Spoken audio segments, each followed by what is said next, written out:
board meeting. 15 minutes late, 8 a.m. on April 28th. Still pretty good. Not too bad. Yeah. Mm-hmm. Okay, so first item on the agenda is minutes from the March 24th meeting. I would move to approve the minutes of March 24th. Moved and seconded, we approve the minutes of March 24th. All those in favor? Aye. Okay, moving right along to tab 3, actions to be done by Budget Committee. If you want to skip over and have Jim... Yeah, let's do that. Let's move to Jim's deal in the master plan first. So tab 4 on the master plan draft. Morning, everybody. Good. So after our work session last month, we went ahead and modified the system improvement table, which is in basically the pages 7.2 and 7.3, section 7. And so I don't know if everybody got a chance to look that over. We basically move things to kind of average out the annual improvement demand over the 20-year period. We're still looking at about an annual average of about $265,000 a year over the 20-year time period in capital improvements. So with getting that completed, then we went ahead and went and looked at the financing needed for that. We looked at the SDC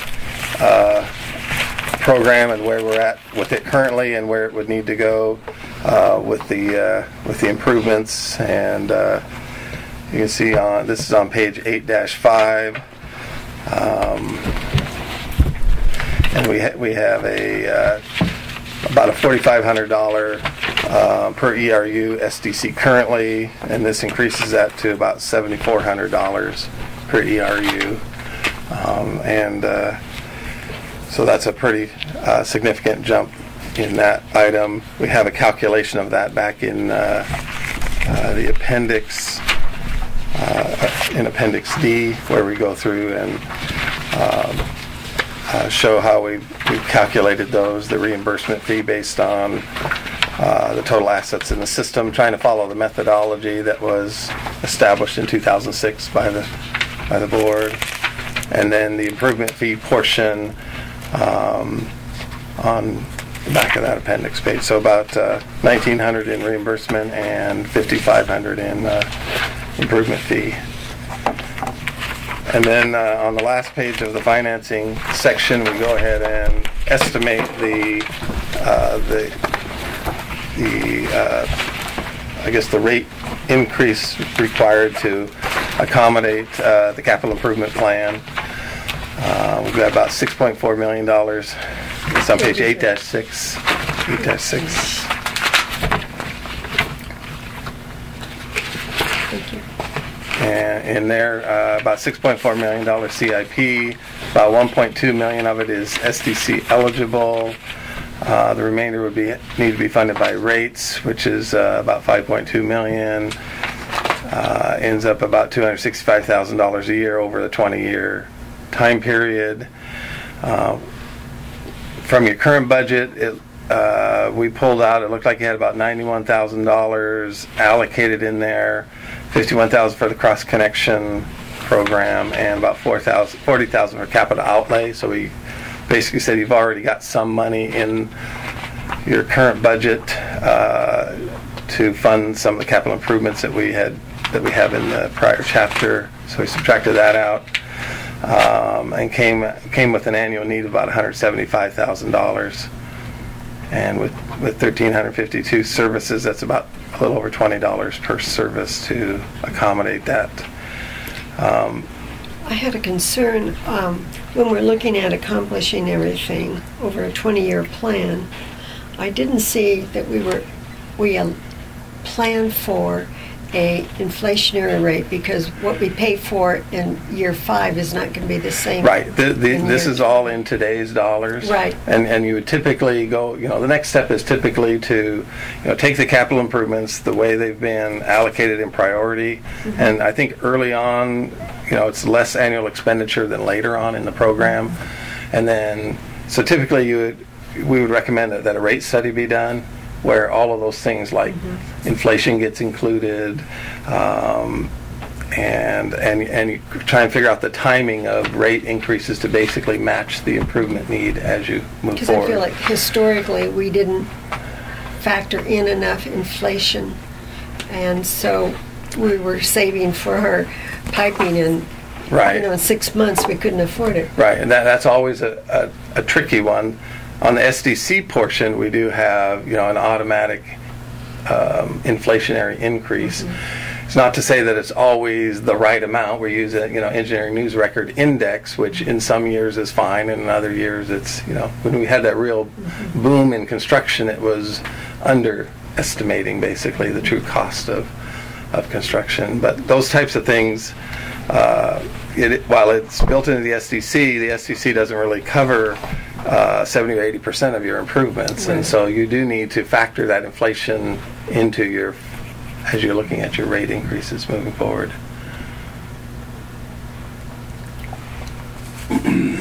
So what is that? So this is only funding capital improvements, this rate increase, and so as we just previously discussed, any other increase in district expenses have to be addressed in addition to the capital improvement incremental piece. Yeah. So if you have a salary increase plan or other expenses, trucks and gas and maintenance and everything else is going to go up too, so we've got to figure out how to fund all those things need to be factored in, right? Yeah. Right, and it's just a guessing game, last year we spent almost $30,000 for leaks. This year we're about 3 or 4, Yeah. So those are unknowns always. Those are unknowns all the time. Yeah. They're always surprises. And let's hope nobody pees in one of our tanks. Start all over. I would like to see somebody try to do that. That would take some effort. Takes It's going to cap somewhere. And, They're locked and alarmed. And under page 3, or in tab 3, I did finish out with our billing in April. And then I proceeded to use 25% increase, a 15, and a 10%. We're too late to put the increase on the August billing because of what all has to be done, so that's not included that. That's painful. Yeah. So, we have to have 30 days ahead of the hearing to send out to everybody. So we'd be looking more like trying to do a rate increase probably like November. Well, it would be the one that starts August 10th through October 10th. That's what I'm counting on, that we can get it all approved by then. So with the calculations in the master plan, this doesn't really give us water usage rates or anything. This just gives us an estimated bi-monthly additional cost. Any idea what $21 a month equates to roughly in terms of percentage increase in water rates? What are we really talking about? Well, it's $21.50 a month we need to get to the fund capital improvement. Almost double. Almost double. So that's a 100% increase roughly. Yeah. Okay. And did I put the comparison we did? Not that it makes much difference. The only The only comparison that's really valid is like this one. Because if we go away, did you guys that's get what it? they pay. Yeah, I thought that was great. That was great. I enjoyed that. I liked that. Because it's basically apples to apples. Yeah, that's the only one I looked at too. Really was Lake Oswego's. Well, yeah, I was like, whoa. That and Lake Grove's. And this is the first time we've ever been below Lake Grove. So they must have taken they must have took a big. They get a lot of their water from Portland, and Portland did a big increase to users. Yeah, Lake Grove is a wholesaler. They sell Lake Oswego water and Portland water. They actually don't produce water. Right. So does this equate then to what came out of the analysis here that Jim gave us? So $21. So No, not at all. All I did was take 10%, 15%, and 25%. No. I'm talking about this analysis comparing us the 10 HCF bi-monthly cost. Jim, what's a percent? What do we say? 100%? It's almost 100% to add to our current one. Yeah. Okay. So if we're at $41 and this is we need to get $21.50 more, that's a 50% increase. It's not a 100% increase. Right. Yeah. Right. Can we make that comparison? Is that apples and apples? Is my question. I think that is. Okay. So if we took this whole $21 difference and added it onto our current $41, right? We're still below Lake Oswego. Yeah. Is my point. We're $63 and we're still. We're below boring Okay. at 80. Yeah, they took. Not suggesting we take that all in one year, but it says that we have room to be able to fund this. I guess is my point. It's viable. Yeah. Right.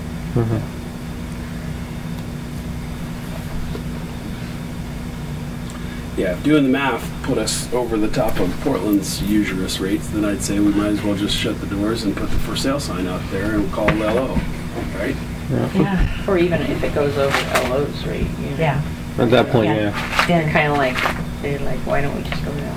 Yeah. Yeah. So, I don't know what you want to do. I guess the big thing we need to do is approve the draft so that Jim can send it to the health division for approval, and then figure out where you want to start on the raises. I mean, the percentage. I'll confess that after 2 basketball games, 3 baseball games, I did not read every word of the, although I've read it in the earlier draft. Here, Jim, did I? there's not much changes. Thank you. So through chapter 1 through 6, there were no changes from the prior draft that we gave you, and then just 7 and 8 were the ones that we were focusing on. Those anyway. Yeah. I have a concern in your statements on the hexavalent chromium. The information that the state is basically hasn't dictated yet a specific methodology of even testing for hexavalent chromium doesn't mean that we know better, and that when you look at this 20-year plan, we don't have 1 penny in this plan to test specifically for hexavalent chromium to the 0.02 parts per billion level. We've only tested 1 time 2 samples. What did it cost us? $140 or something like that? And my concern is that it doesn't fully address what we should be doing. And the inference here that the total chromium is adequate, I think is quite misleading. This reminds me what the Avion Water District did, trying to infer to their customers that they conform with all regulations and that they didn't do specific testing to 0.02 parts per billion. Is that required by state law? No, it is not. But the point is, just because it's not required by state law doesn't mean that we shouldn't investigate and evaluate. So, but we've had this discussion before. We go around the same merry-go-round. Last we talked about it, at least there wasn't any really economically viable method of treating for hexavalent chromium. Well, you don't know that yet when we haven't spent a penny evaluating possible resolution. We could, from a budget perspective, add biannual testing for hexavalent chromium if we wanted to. So we add $240 or $280 to the testing budget if we wanted to. Anyway. Then we've got something to disclose on our water quality report that is not addressed by state requirements. And then if we get problems associated with that disclosure, we have to figure out a treatment methodology or some response to that disclosure. And that's where the problem becomes. If you play this a few steps ahead, we can't do anything about it far as we know now, reverse osmosis, $5 million, put a big old system up there at the reservoirs, and then we might as well close our doors. You should close our doors, turn on the Lake Oswego. And how much hexavalent chromium do they have? Because they haven't been tested either, because there's no state standard. So and they're not going to do any remediation. No. So, you know, the Clackamas River watershed is probably a hell of a lot worse than our nice clean aquifer over here as far as hexavalent chromium. They got cows and industrial crap and all kinds of stuff dripping into that. I move that we accept the plan as is. I'll second that. Okay, moved and seconded. We accept the final draft of the water system master plan. All those in favor? Aye. Aye. No. Okay, well, I think it passes with 4-1 anyway. I think maybe, again, this is something to put on future agendas, to keep kicking this can down the road. But we need to have a complete discussion about hexavalent chromium and what to do about it. We need to have a discussion about exceeding testing requirements for federal standards or testing when there is no standard. That's my concern. Once we open that box, where do we go with it? And we need to figure out, I mean, I'm sort of a fan of, if you don't know the answer, don't ask the question. You don't have a plan to go from here if you find some sort of problem. And at this point, there's no definition of what the problem is. Yeah, I agree. And maybe we don't need to talk about it. The fact is, there's a million things that could probably be in our water. And if we wanted to test for a million things, we could probably find labs that would do it for us. Yeah. Just, the best body of information we have to follow is state and federal water quality standards, so let's follow them. Well, that's a misstatement. That is not true. I mean, you're ignoring 30 years of research in California and across this country, and this is where What was the misstatement about it? The fact that there's no water quality standard? No, I'm saying, well, why did the U.S. EPA make a recommendation that water districts test for hexavalent chromium after the Environmental Working Group published their papers? They didn't mandate it, but they suggested that it be done. When those suggestions are accepted by the water quality standards regulators, then we will be compelled to respond. But until then, we're not. Jim, there's a big difference if you care about personal health safety. Well, of course we care about personal health. Well, you're not if you're not looking at what this stuff can here's do.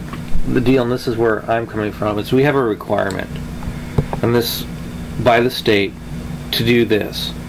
Now, let's get our business in that aspect done. Now, you're dealing with something that we don't have a way to plan for it.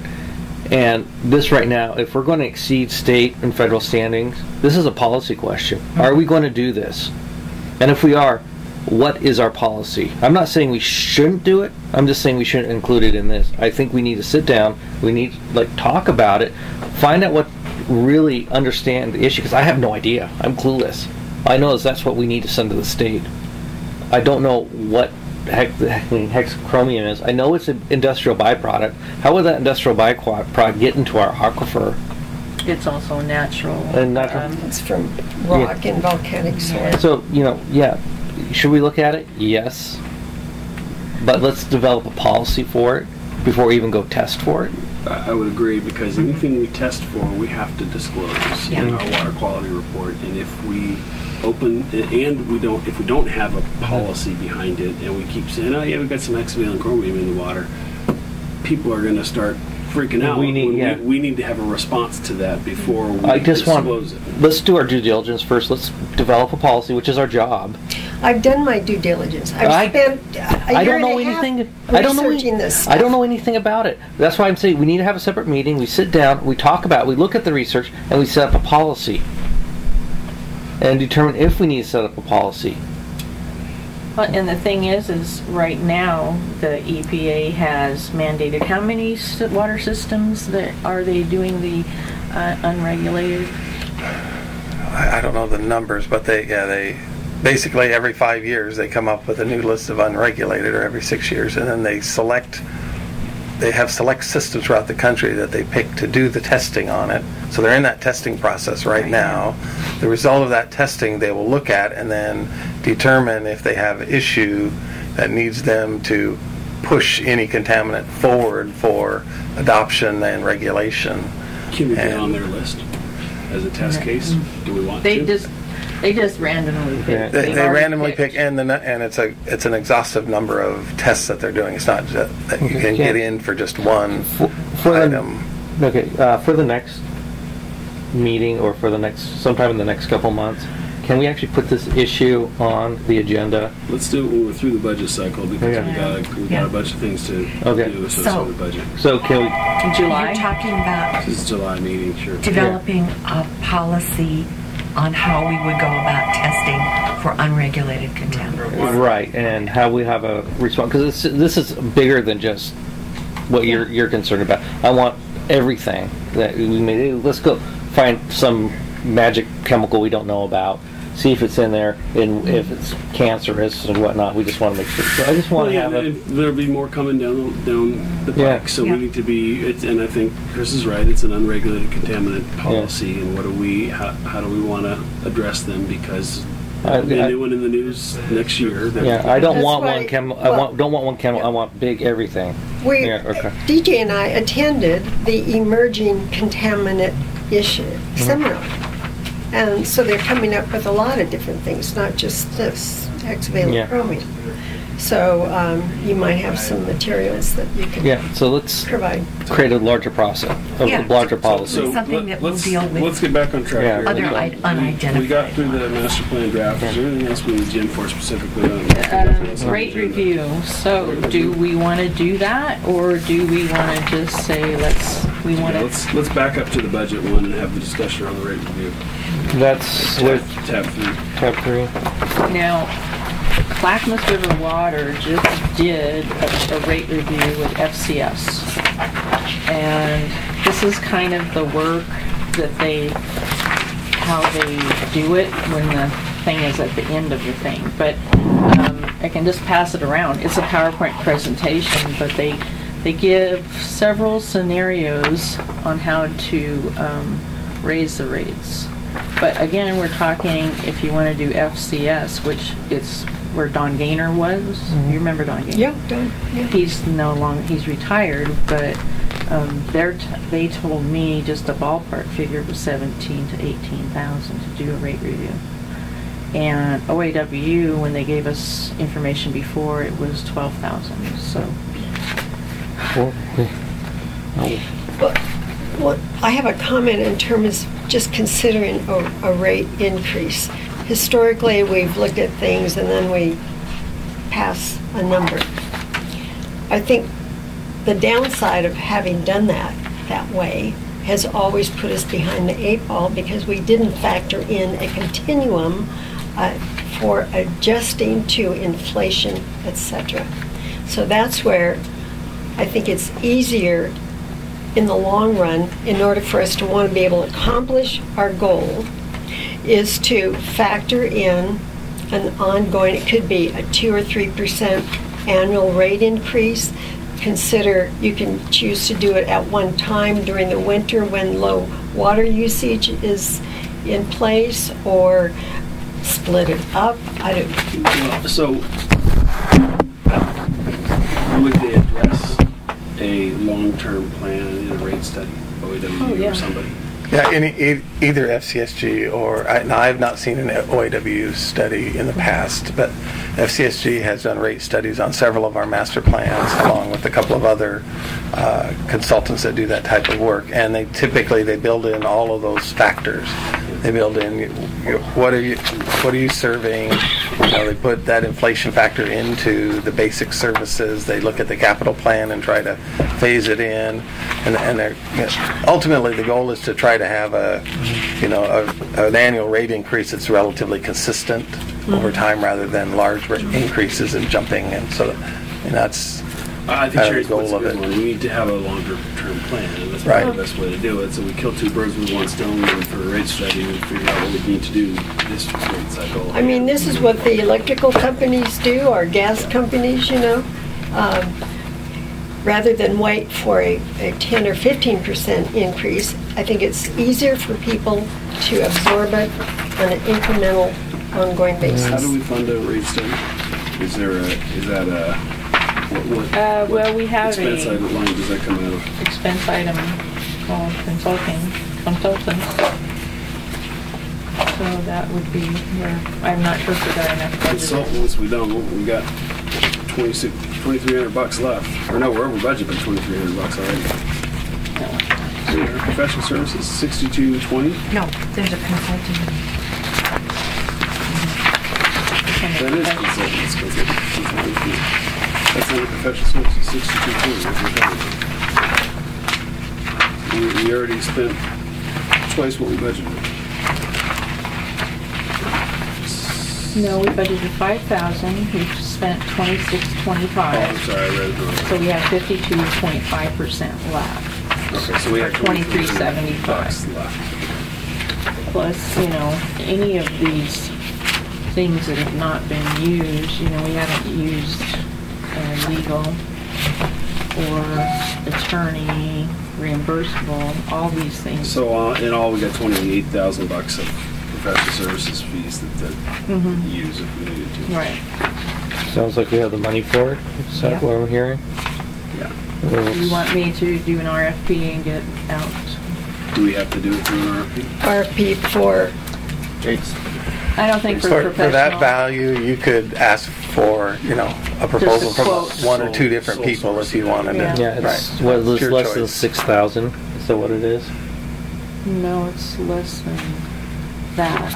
And it depends on the professional services are a whole different The ballgame. professional services are anything under 100,000. You can sole source.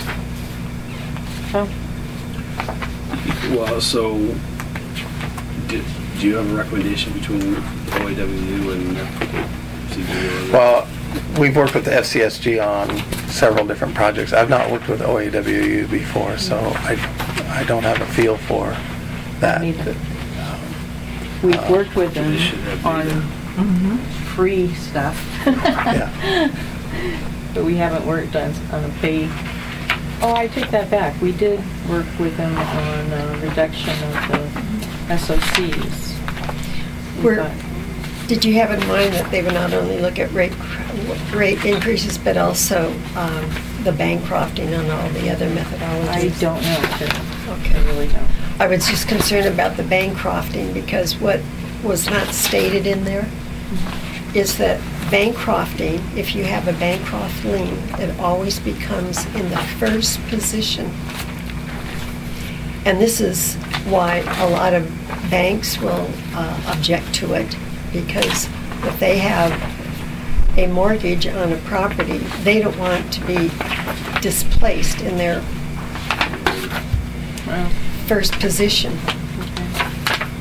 Well, okay. So if you have to go refinance, then that would be a factor. They you're would talking about the require- customers. Yeah, if they would have I'm to just do saying, this. you had talked about a possibility of using that Bancrofting, but there's more to it than what was presented. Yeah, I think that in the long term, it's better to fund this all through your rate structure Right. rather than trying to Yeah. Yep. go out and get loans and fall under all of those requirements. You not only have that, you have reserves that you have to maintain that are pretty significant, that put a pretty big burden on your rate structure. And that affects ours, kind of Standard & Poor's So- rating. Right, What we're right. talking So it's better to fund it as you go, if you can. We want to reflect in the budget as far as the rate increase. It doesn't mean we've done the advertising, gone through the process to increase it. It's just means we're in the budget for it. No, and you really, it means what And you're the going to budget budget committee's going to for. look through it, and they're going to have comments, and they're going to come up. So, I mean, this is a 15% increase right now. what you put in, okay. So we're at the midpoint of your And that's- three ranges. yeah. So from a budget perspective, I think that makes sense. Until we have the benefit of our rate study and a long-term plan, let's put a midpoint of 15% in the budget and make a decision from there. We're not going to Yeah. jump. I'm not going to take one big bite this year. I wouldn't think anyway. We're going to No, just it'd be phase it. better to move it forward incrementally. Yeah, okay. So I'll schedule the legal notices, and I don't think we'll put 15%. I don't know how I did it before. It just is notice for the public hearing. Yeah, I don't think you put a percentage in. And it'll happen in June. And then we'll be able to implement it August 10th through October 10th. Be the first time. Okay. Could you send this to us? It's on the web. Oh, it's on their website? I'll send you the link. Great. Then That would be better. Dan sent us something really cool too. Pardon me? A PowerPoint presentation. Okay. Is that this? Is it No, it's different. It's a rate setting summary of different types of water rates, and breaks down the different charges and how you might fit it together to best meet the needs of your district. Okay. It was an It was EPA helpful. guidance manual. Yeah, it's I a, looked at it. yeah, I went through it and I want to go back and actually spend more time actually That was analyzing the one it. you emailed us already? Uh-huh. Yeah, Okay, now I haven't looked at it. Yeah, it's, But I just... I don't know. Send it out end of day. it's a huge Friday. PDF, yeah. This looks Yeah. more like a 10% increase. Water sales, at least. Water services and charges. From... 542 from 494. Yeah. Maybe it is 10%. I think it's 10%. Like I said, I've been diligent. Check my numbers. Get down on that. Yeah, let's relook at that, because I'm getting 10%. Just under 10%, 9.8. Jeff, could I have Yeah, it looks like you had 10% at the bottom there of the effect of that one, of the middle one. Okay, so that does that cover tab 3 for us? We covered tab 4. We voted on that. Tab 3. Are we done with Jim? Yeah. I was just sensitive. Thank you. Thank you. Thanks, everybody. Thank Yeah, we will send this into the state this week and get that review going. Do you have this on a disc by any chance I could get hold of? I All of think, the attachments to Yeah, and can we get the GIS data? yes, we Thank can you. do all of that. We'll put it all on. Can we wait until we get it finalized Yeah. by this? Yeah. Get Yeah. the final, and then I can give you. where you map geeks get to look at. Well, actually, I'm There thinking is. there is, and actually, there's some free stuff where we can set it up where DJ can actually look at it on our desktop. Slice it. Right. Before Right. Jim leaves, I have a question. DJ and I were contacted by a gentleman from Japan, and he represents a company where they have piping that is specific for seismic mitigation, where it's flexible, it adjusts for the compression and extension, and he'll be coming from Japan on May 14th, 15th, and 16th. And we have a few areas in our water district plan that I think could be potential areas that we might want to consider. And I wanted to find out if you're willing to come and listen to him and find out the information. Well, we're familiar with that information. The challenge right now is that it's a Japanese product that's just being introduced to the United States. It probably will have similar products by the U.S. ductile iron companies over the next several years. What they're doing with this right now, it's a joint in the ductile iron pipe that allows the pipe to either expand or contract, allows the joint to expand or contract without coming apart. And the typical restrained joints that we use in the U.S. today allow some rotation, but not necessarily push and pull. And so long term, the product looks promising. I think there's going to be other U.S. companies that will be making similar products as we move forward. The cost of it is, I think they're currently saying it's 40% above the cost of piping in the U.S. today. We don't really have our project, in our short-term plan here, for the area where we would use it. We're probably out 5 or 10 years. So there's not an advantage to us today, I think, to look at it as a district. I would Two questions. Did they use it is it in use in Japan? How did it perform? Yes, it's actually been in use in Japan for probably 20 or 30 years. So how did it perform? They have had no failures. The city of Los Angeles and San Francisco are using it on trial basis and putting it in very active fault areas to give it a try. So then the second question is, do we have a Buy America obligation under state or federal? No. So we have Buy American under if we have federal funding on a specific project. If you get So federal from our own funding. perspective, we can buy Right. There's nothing there, but our company will be looking at the product in general because They're probably going to be down at AWWA, and I'm thinking that's why they see me. They will be at the national for sure, and they may be at the Oregon one also. Yeah. It's something to look at. It's something to pay attention to. I just wanted to know. And what we've done historically is put in one of the local companies, one of the American companies makes a flex coupling called Flex Tend, and they typically go in. You don't put them on every joint, but you end up putting them, where you connect to hard structures or something like that, and it allows that lateral movement as well as the rotational movement. I belong to the Earthquake Engineering Research Institute, and they have different products like that. And I just thought that we should start looking at it, and wondered if through OEM, if LA is doing this experimental area, I just wondered if there was an opportunity to do a study in a specific area of vulnerability and see if OEM would help finance that. Okay, Sherry, I've got 25 minutes.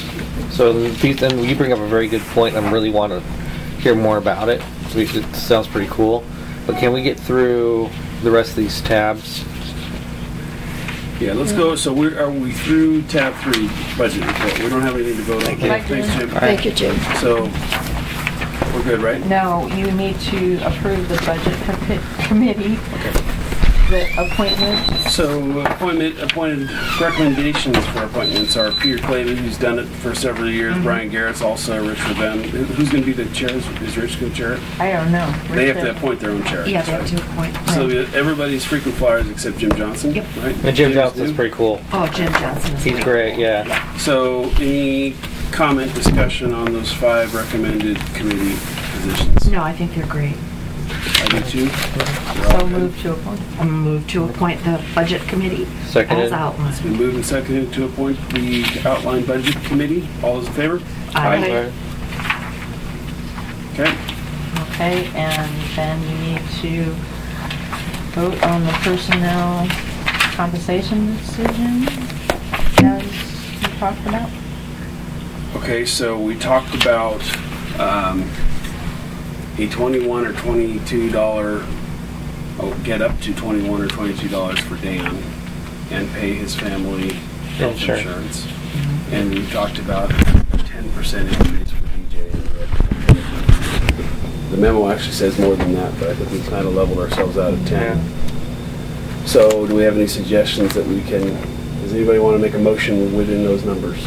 All right. How about we do this? I move that we pay for Dan's family's insurance.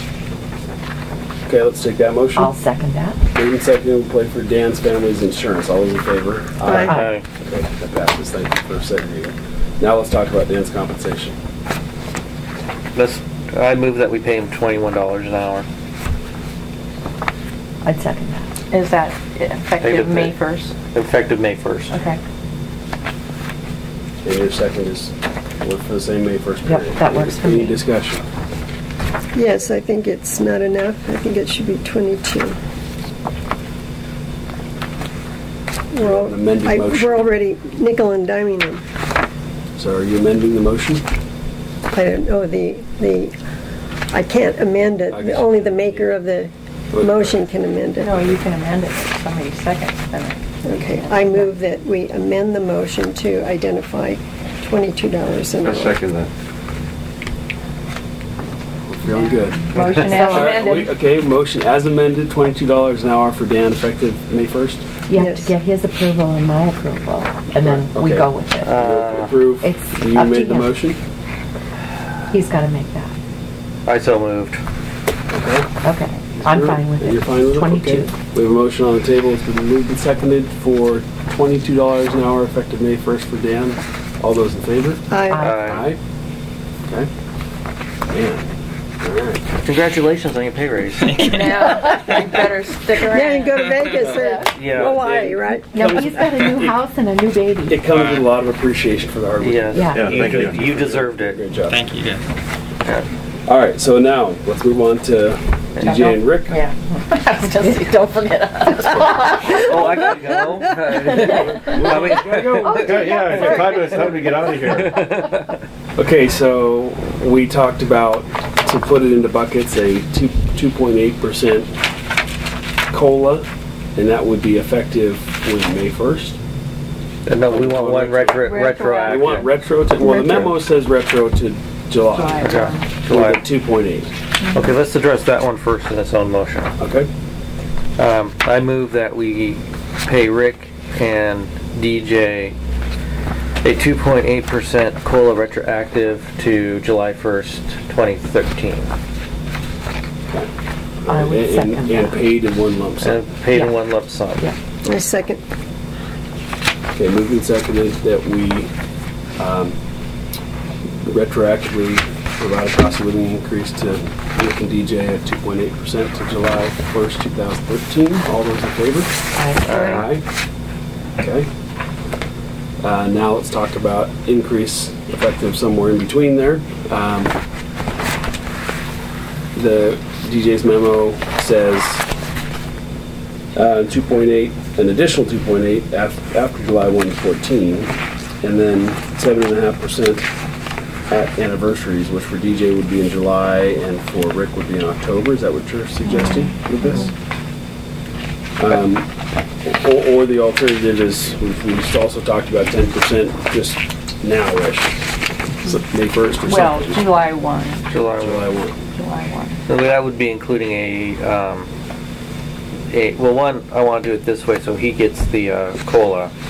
So we need to probably move to do July 1, 2014 cost of living increase at the index at that point in time might be something different than 2.8 in July 1, right? Right. I don't know. Yeah, it probably won't be much different. Yeah, I'm thinking 2.8 because when I did my research and it came up with.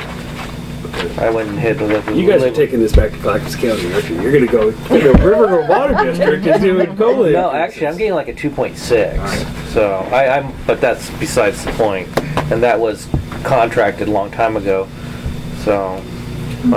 Okay, so what's do you have a motion to make?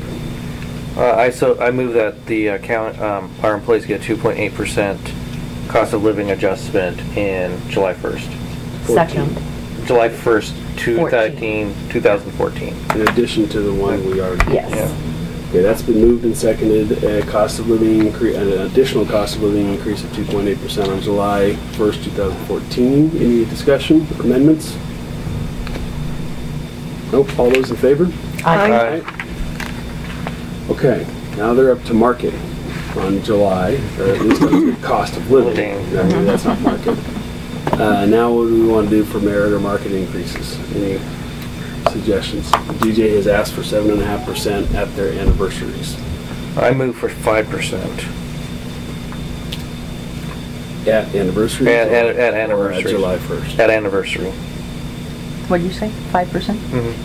That's fine. You'll go with 5? Okay. You're okay with that? I'm okay with that. I would say 5% on July 1st, just to make it clean. Okay. I move for 5% raise. I move for a 5% raise for DJ and Rick. So you're amending your. Yeah, I'm amending my motion, so it's a 5% pay increase on July 1st, 2014 for DJ Edsel and Rick Edsel. I agree. Is that a second? Is that a second? Thank you. So we have, it's been moved and seconded that we give a 5% merit and performance increase on July 1st, 2014 to DJ and Rick. All those in favor? Aye. All right. Okay. Congratulations on your Thank raise, you, too. thank you, thank you. All right. Only one question. If we put Dan up to on May 1st to 22, do we give him the retro 2.8? He really, or we just do 22? I think we do 2.8 on top of his 22 on July 1st. Yeah. Okay, That's I what the got you. motion Okay. was for. Yeah. So Right, he's got okay. his 22 effective May 1st. Yeah. And then on July 1st, he gets 2.8% increase on that for cost of living adjustment like everybody else does. Yeah, sucks to be you, doesn't it? Baby gets a new pair of shoes. Yeah. Well, hopefully I'll bring him up out of poverty too. That got you, didn't it? That's what he told me. I'm like, Yeah, that- ooh, Well, it was No, like, that's not. I read I'm that. sorry. It was a kick in the gut where I was like, what? That is, No, yeah, that's just unacceptable. We can't. Okay, let's move on. We're at tab 5, district report. Okay. I think the only thing we need to. Oh, wait, hold on. I'm sorry. Tab 3. We didn't do a rate review, yes or no? Yes, we're Yeah, going we're going to. to do it. Do you need to make a motion there? I move to do the rate review. I'll second it. By the vendor. You guys are the frequent flyers. Yes, this we is are. the We're in the it. John and Chris show. Yep. I'm just learning. I'm the freshman. I need to learn how to do motions. That's right. Yeah. So this is a learning thing. Okay, so let's put some structure around that motion. We want a sole source. Do we want to go to FCSG or OAWU, or do we want to leave that up to I would interpretation? leave that up to interpretation. I leave that up to yeah. Do we want to give a budgetary estimate for them? Give them some A range? a range of authority. What to was the negotiate. high one on? 17 to 18,000. So 2,000. Between 12 and 18,000. Okay. Do we think it's going to go for 18? Are you going to beat them up for us? I think it'll go less with the information. Would it we help already you to have. say you only have approval to get up to 15 grand, so don't mess Yeah. with us? You do have approval for 15 I do have without, 15 grand without, for without any approval, discussion. without board approval. Okay, so we don't need to move anything. We just, No, I think it's okay for us to do that, okay. to make sure that Some structure. everybody's on, Yeah. on And board is there with it. a date that we want that? Well, I'll start right away because we can, work it around in the budget somehow, and I'll get the information and we'll get it started. And as far as the budget committee disclosures, we'll say we've budgeted 15%. We're doing a rate review. We'll have to advertise any rate increase after we get the rate review back, so we can explain that in the Yeah. budget meeting so everyone will understand. But when we're talking about a rate increase, I'm hoping that we're going to be, I frankly don't want to go through this every single year, and so that's why we need some longevity in our We need planning. it that's to what- be concurrent with master. That's plan. what they do. Okay. That's what. Yeah, Good. we're all in agreement here. I think. Okay, so let's restate that motion, please, Okay. for the group with the range of authority. Okay, I'm going to rescind my motion. Okay, motion rescinded. Now it's going to be restated. All right. Okay. I move that we give DJ approval to do a rate study, spending up to $15,000, and the rate study will be from the vendor that she feels most appropriate.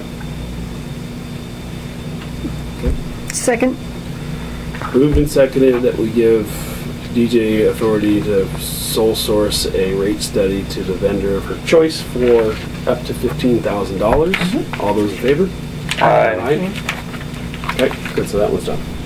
Tab 3 is done. Let's now move to tab 5, district report. Okay. The only thing, the source water protection grant, we're getting it put together. I did put a copy of what kinds of programs they have, I thought, somewhere. My question, no, maybe I didn't. My question is, do you think, I guess the Clackamas River Watershed and the grant program for $100 if you want $100 for the inspecting your septic and stuff, they've only had like 10 people. I can't believe, Really? Yeah. But this is the application. Is it worth going for some type of thing? We're looking at first, getting some best practices up and then getting some education to the district, but we could ask for funds for the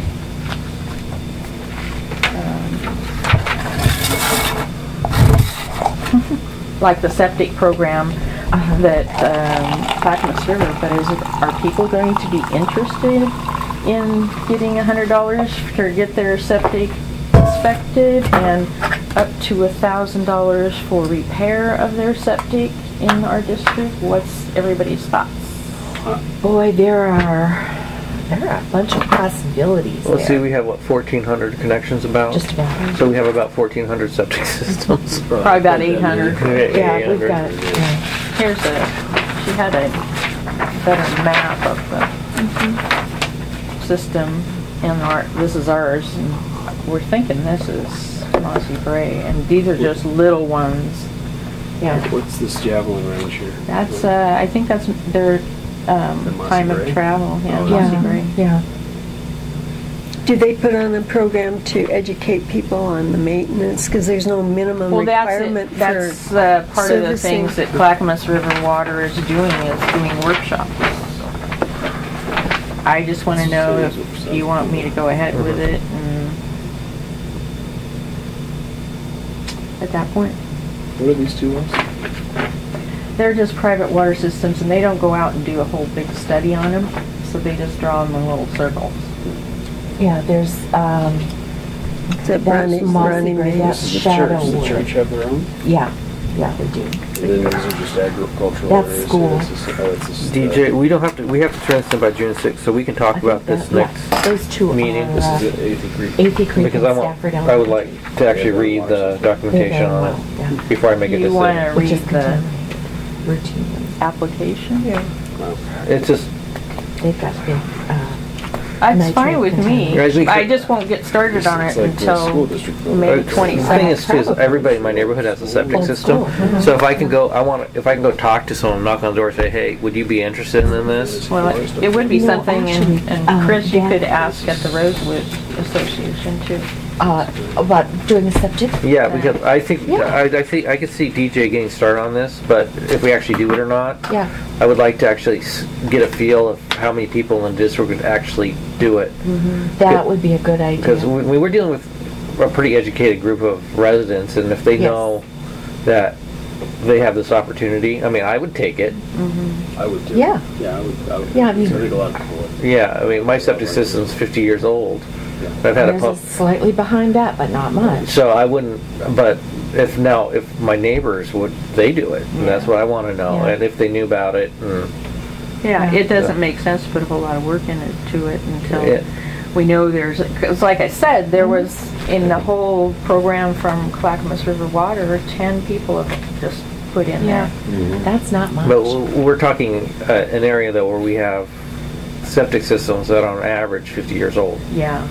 So Well, that's Yeah. what she looked at our map, and I showed her the different colors, Yeah. and the white is septic systems, and she goes, "Ooh, you do have a lot." Yeah. So I think Okay, I'll bring that up. okay, but I move that DJ proceed with a letter of interest, because we can always pull out if we later if we decide not to. Another thing they suggested was, or she suggested, is buying a container to put in police stations for the return of drugs. City of Lake Oswego just did that Saturday, and I took a bunch of prescription We stuff. keep missing those. I keep on seeing that. and Yeah. I gotta- Well, this is the first one I've remembered in a long time. But But- this is not like, to do this, it's one, if it's in the police station, They can they just handle drop the it. drugs, Yep. and they can. Well, this keeps drugs out of our septic system Yes. and out of our drinking water. And they will not accept over-the-counter stuff, just prescription. Yeah. But if it's prescription, What and are if you it's, supposed to do the over-the-counter stuff? put it in your trash. Yeah. But even your prescription, you're supposed to put in the trash in a sealed bag with coffee grounds. Yeah. But if you can get it to a disposal station. Some of the cities, I know Oregon City and I think West Lynn have drop boxes at their police stations 24/7. You just walk over, drop it in, and leave. They don't care. Well, what. that's what they want us. You can use part of that grant to sponsor one of those Okay. and buy them. So I don't know if we got- anyway. We got a motion on the table here from DJ to I'm- move forward with letter of interest. Yeah. Your motion is to go ahead and Move forward with the letter of interest. Okay, I'll second. It's been moved and seconded that we have DJ put forth a letter of interest on this OAWU grant thingy, November. All those in favor? Aye. And And then the Homeland Homeland Security stuff and emergency plans. Basically,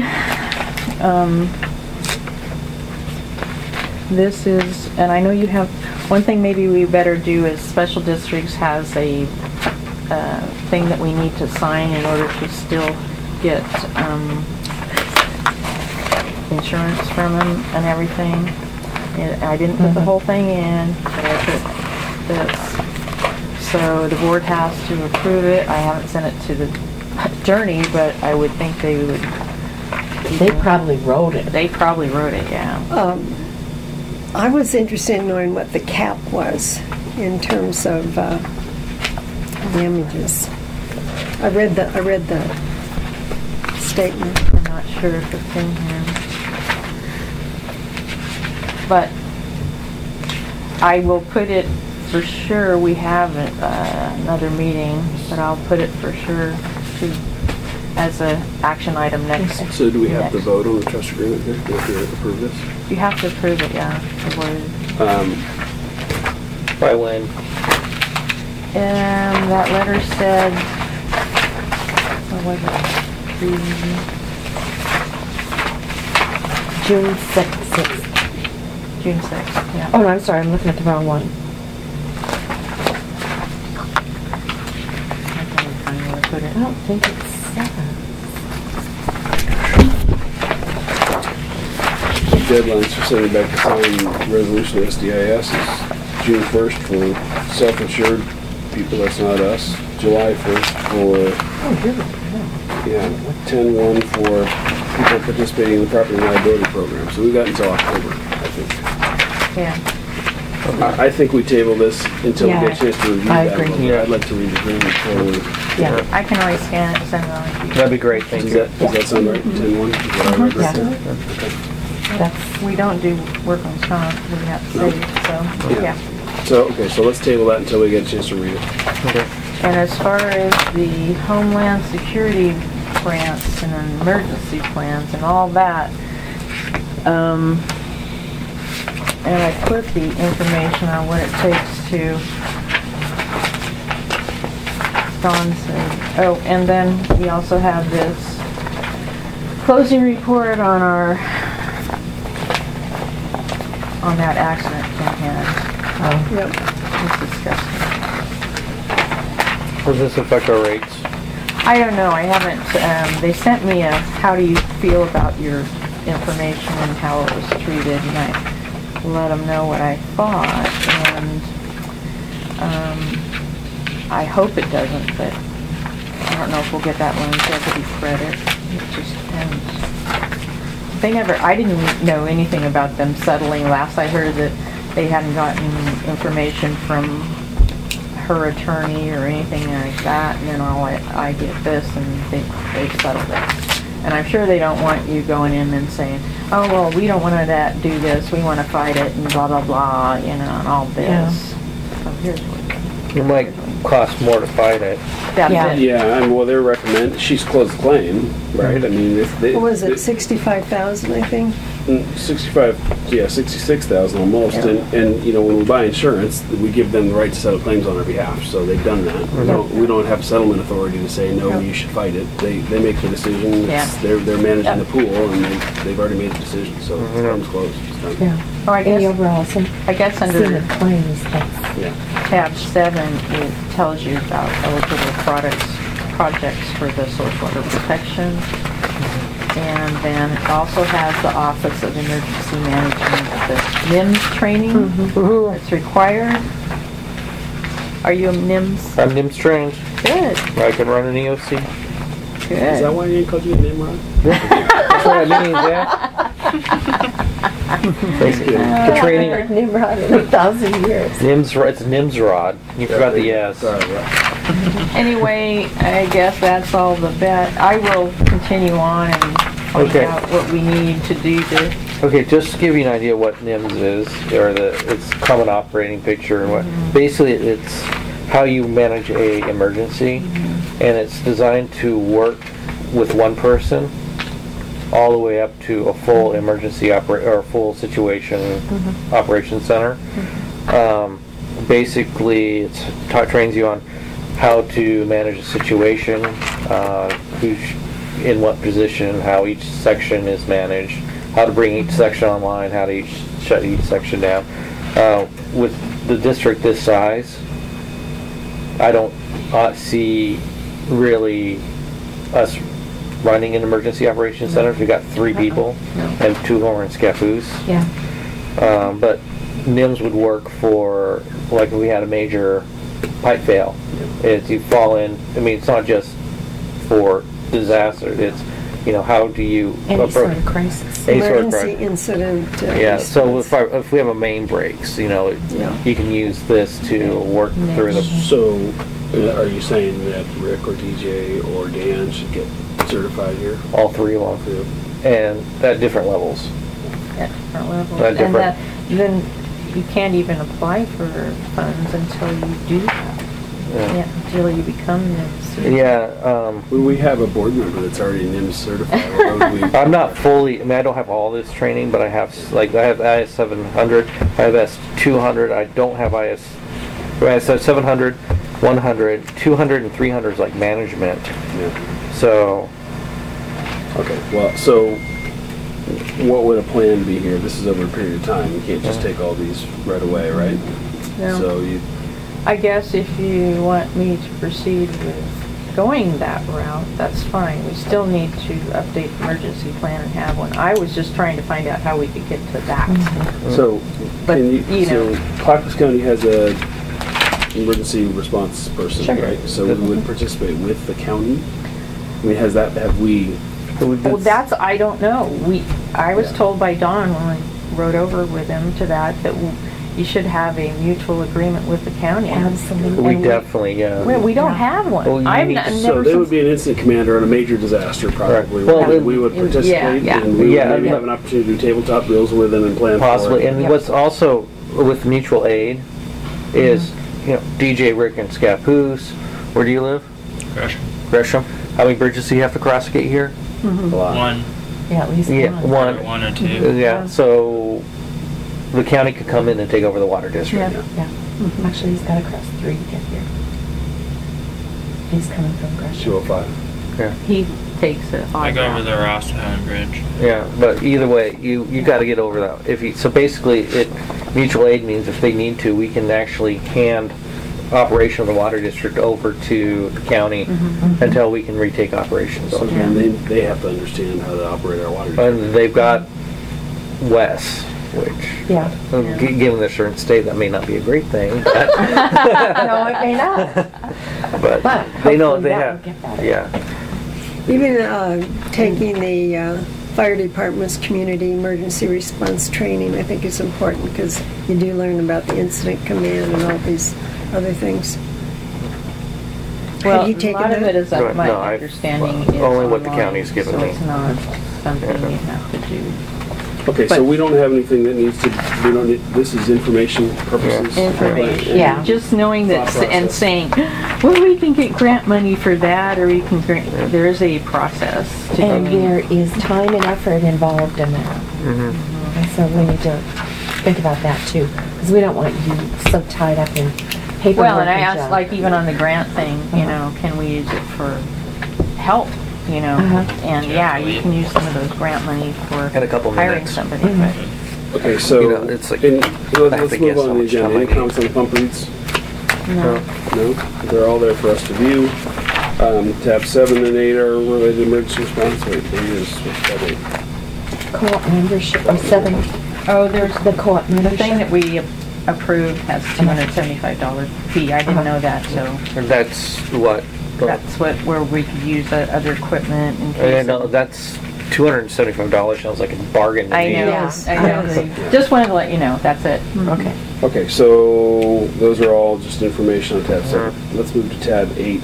Chris, I have your nothing. organization, nothing to talk about on it? No, haven't heard anything yet. Oh, yeah. Okay.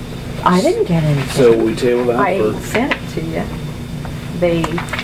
And actually the You want to push this to the next board meeting so I have a chance to review it? Yeah. Okay. Okay, let's do that on tab 8 on SNH.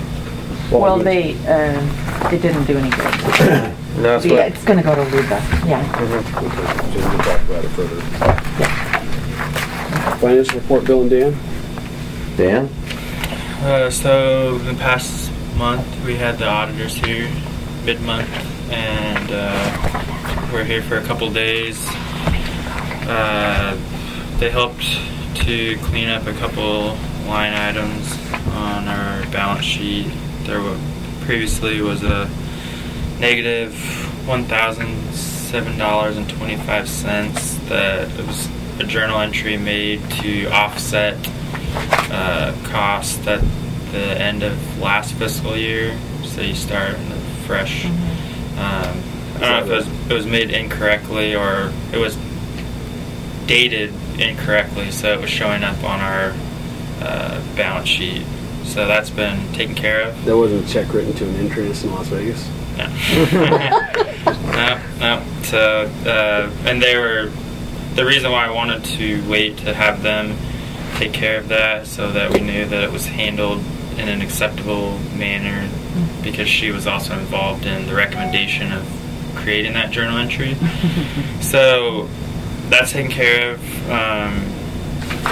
A couple of things that they pointed out, and hopefully we can keep the bills going around and get signatures, because we have some bank statements, approval forms that they just formed for like 2 previous months that they had noted weren't signed.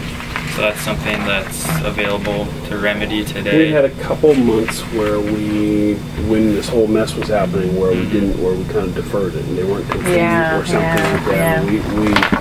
Where's it at? He put it in a notebook, so everybody. So it's here. So there's 3 of them in today's notebook to be signed. I think I signed. You didn't sign one of them. You didn't sign that one. And then there's another list. I'm still working with the auditor to get her some documentation that she wanted for some journal entries. But I thought it was a productive meeting to get her in front of us, because we talked about the significant deficiency. We talked about the things that we've been doing and are going to be doing going forward to get that taken care of. We made it clear that that's something that we want removed. What's her name? Lene Phelps. Excuse me, I have to leave. With Holly Rogers. Do you want to vote on the? I mean, we can do it without you, but on the financial report real quick, want to pay the bills? I move that we pay the bills. Second. Moving and seconded, we pay the bills. All those in favor? Aye. We got to approve financial report too. Okay. All right. I move we approve the financial report. Second. Moving and seconded, we approve the financial report. All those in favor? Aye. I'll return my folder here. Okay. Okay, so sorry to jump in front of you there, Dan. Just want to get the business taken care of there. Alright, so like I said, I'm still working with her. I have plans to get some more information to her this week, but I think that we're on that path to clearing that up. Thank you, Jim. And some of those reports that we presented to you guys originally about the audit trail of showing changes and things like that, she was unaware of that capability in QuickBooks. She's still noting our separation of duties isn't acceptable, but understandingly so, that there's only I knew so we many. should have hired this bipolar person for this job. It'd be Dan and Dave, and he could go, "Hey, Dave, what do you think? Oh, it looks good, Dan. Okay, good, sign it." Yeah. Well, the thing is she's noting that, but I reconciled the bank statements, and he did we share. the So best she you can just do. doesn't even realize that or recognize it. She is by the book, and Yeah. the book doesn't say that. Yeah, she. Well, ultimately we've had it, and the sky hasn't fallen yet. We've had significant deficiencies every time, and it's not really. We did the do same best we can. story at the fire district. The thing is And we go through it with her, too, every time. yeah. But there are other auditors that don't make it efficiency, and we would probably like to put something out this year to see if we can. Fair enough. Yeah, I mean, we got to be sensitive to being, the mob accountant. You keep shooting them until you get one that gives you the answer you want, and we don't But need we've that. had these guys for 5 or 6 years. Yeah. So it's time to look again. And there's nothing wrong with being by the book, but yes, we need to go through a regular cycle, a procurement cycle. It's time to bid them out and get another accountant if it makes sense. And that's not the driving factor, is that they give us significant deficiencies on stuff. They got to do their job. Yeah. But the difference is, if we have a policy that you guys have passed, it's not the auditor's job to interpret and suggest that you should change it to a different policy, is it? I think it's the auditor's job to comment on our policies and procedures and how they apply to generally accepted accounting principles or whatever standard that they're doing. That is their job, and so they can read our policies and compare them against the best practice and comment. And that's essentially what they're doing here. And they're not telling us we should change our policies. No, they're just saying there's a gap between what GAP says and what you're doing. That's all they're saying. And so we address that however we want to. They have to make a comment because they're auditing to a standard. And so when we deviate from that standard, they have to make a comment. Well, remember I asked you about meal reimbursement. Yeah. And our policy is actual and reasonable. And they don't feel some of the things Rick and I did were reasonable. They said exorbitant. Well. And they feel that it should be the federal per diem. And I don't agree with that because... Well, I think that we could ask them a basis for their comment. Exorbitant on what basis? Is there a standard? Are you talking about hotel rates in Las Vegas, averages, or something like that they're going to apply it to? And if they make a comment, if they use an adjective to describe something, they have to be able to back it up. I know. And if they can't back it up, then we could ask them to remove that adjective. Yeah. So I don't think it won't go to the final report. But when I point out what, has been passed, it's just totally ignored. Yeah. And the federal per diem, it's not, and we,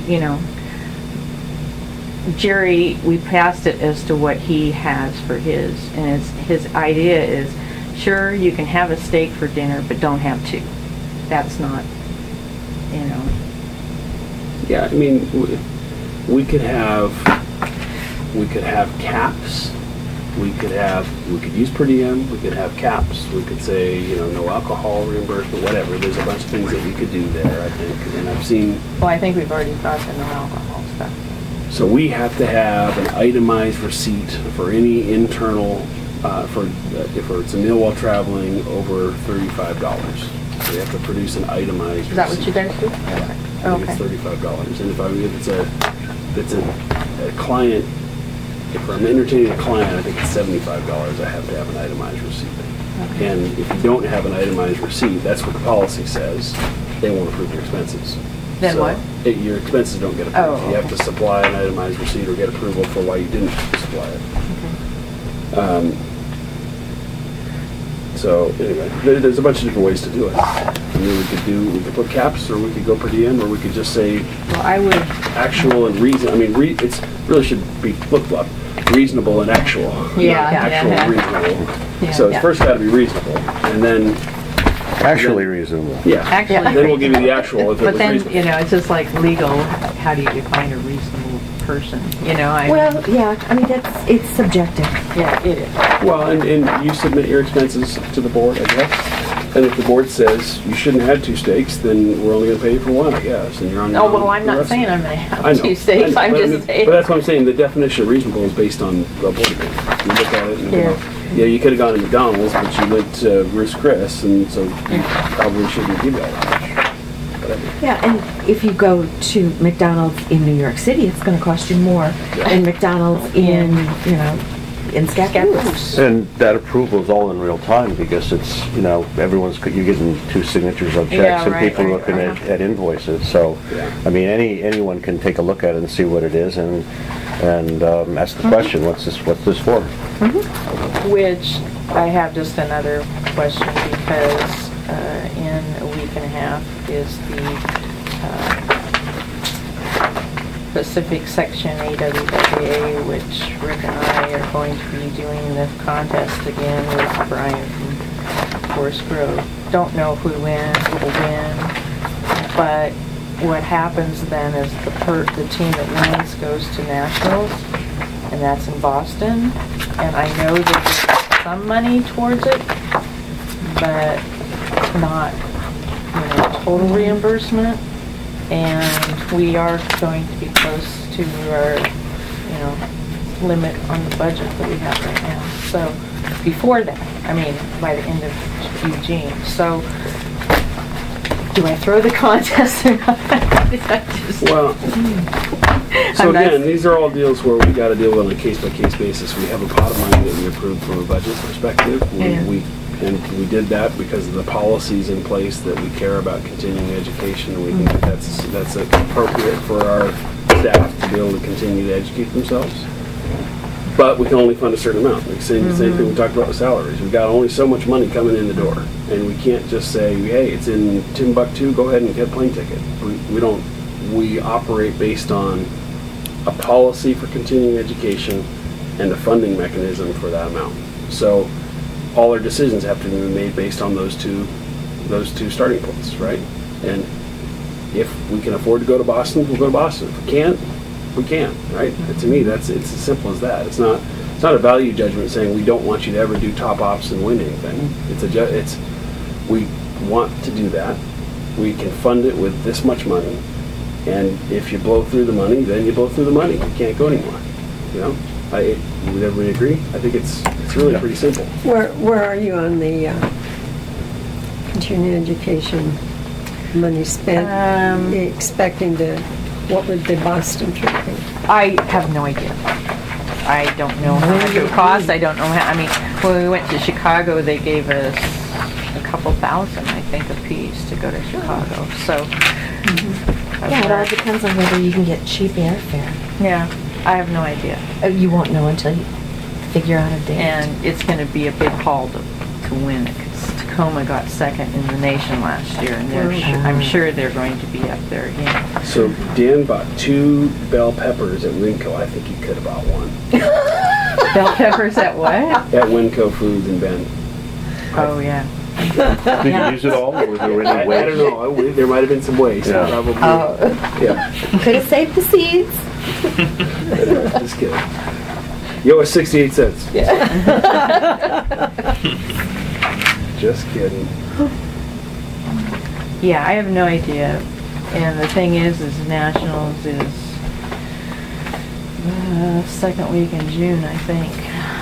So it's something that if we win, I'd have to tell you about and get a budget up and see what I always try to think that, like the lawyers and insurance could, support, but I guess that's an ethics thing, huh? That may be questionable, yeah. I wonder if they could give it to the organization to say direct it to the office. Well, so ultimately, my way of thinking is this all plays together, right? We want the best people who are educated and happy to work here, so we have to pay them. We want a good water system that's reliable and safe, and that we can prove it's reliable and safe. So we occasionally have to raise rates to get there, and we have to have good quality people doing the work to keep it a quality, safe. This is all together.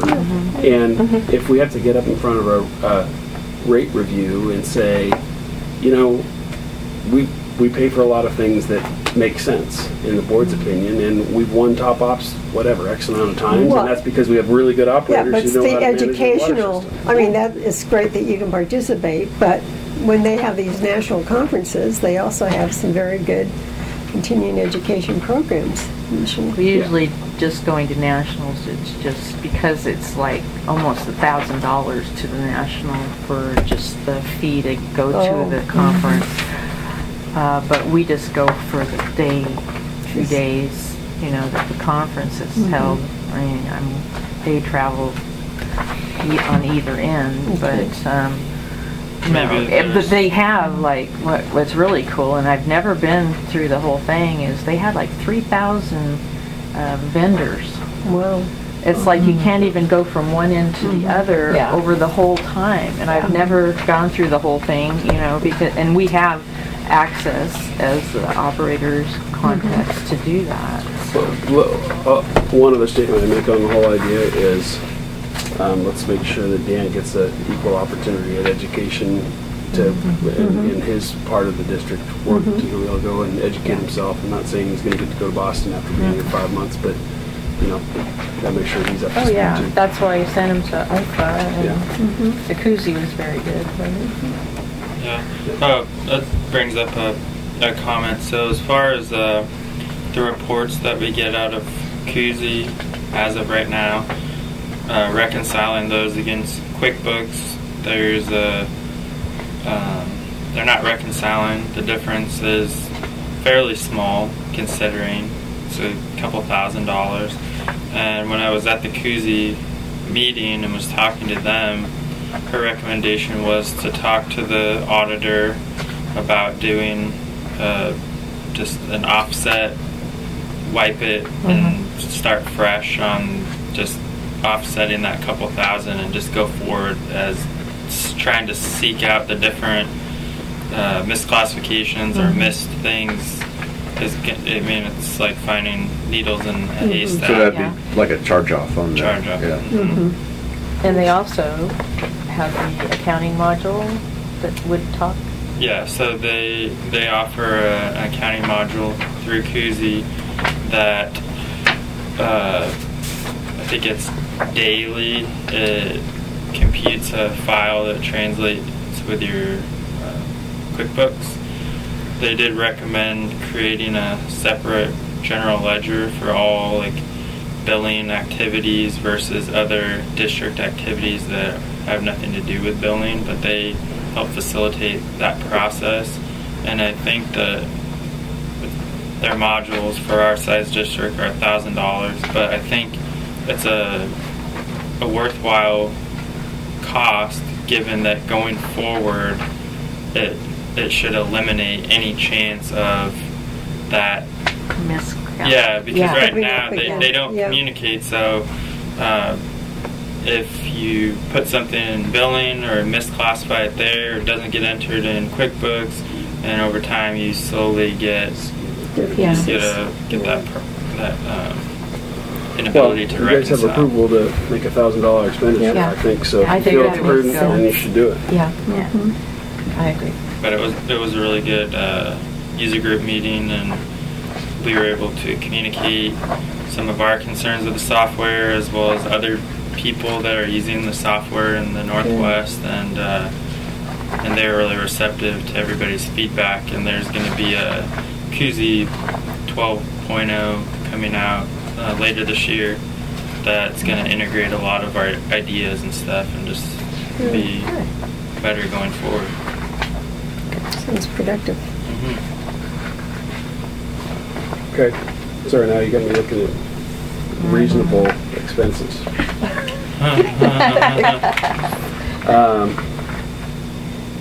Well, you find... I got actual. Got that figure. Anyway. We have new checks. They're beautiful. Yes. Do we get a new series? Cameras. Okay, so... Well, one of the journal entries there, we bought 2 for the new... the other ones didn't integrate, and the newer software worked so that we can... And we bought 2, and one didn't work, so we had to take it back to Costco. They gave us $600 in cash because they didn't have one so we had to bring the $600 back, and the only way I could get it for the price on sale was to order it online.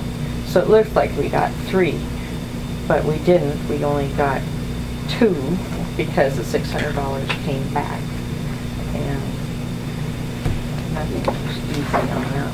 That was the case. Okay, so I think we've done 9 and 10. We have tabled 8 for next meeting. Any commissioner staff comments? Yes. The school district has appraised all of the properties. Saw it in the paper. I was at the meeting. Uh-huh. No, I don't expect anything quick. no, it's going to take a while. Yeah. And based on what I saw, I'm not sure Rivergrove would be at the top of their list. That was a very surprising Palisades number. appears to be moving up the top of the list now based on market value, size. What was that article? It was in the review. It was on the front The most page. recent? Yeah, Okay. most. Yep. So they, they may end up doing a whole bunch at Rivergrove, Yeah. which I think makes a bunch of sense. And hopefully putting a roof on our stadium so we don't get wet all the time. That's another issue. You guys are tough. Only district in the only school in the area of our side, no stadium roof. Anyway, another set of stories. Any other They go on. comments? Yep. Staff comments? We're good. Non-agenda items? Nothing here. Nothing there. Okay, consensus for next meeting. We're going to talk about the SH logging thing and the conditional use approval. Yep. I think we talked about putting hexavalent chromium on for maybe July or later, a couple months. Yeah. May is not the time. After budget. After Yeah. budget cycle's over. And I'm sure we'll have plenty of budget related items on the next Yeah. board agenda. Because we'll just have budget meeting. DJ, do you have any ideas for next, anything else? It's going to be consensus for mostly next? budget. Mostly budget. Yeah. And just All budget all the time. And maybe some status on the rate study. rate study After you've and had- source water protection grant, Yeah. for sure. Okay. Okay. Yeah, I'm very interested in the source water. Yeah, if you can find out or mention it, and I talked to Mary from City of Rivergrove, because they can get an emergency plan done for him with, because they're a city, Yeah. but, I mean, the city or the state contracts for cities, but Yeah. as a special district, we can't. Okay, so the next meeting is the combined meeting. Yes. At 5:30 at night. Yeah, okay. Okay. I'm sorry, what's the date on that? 5:30? 22nd. 22nd.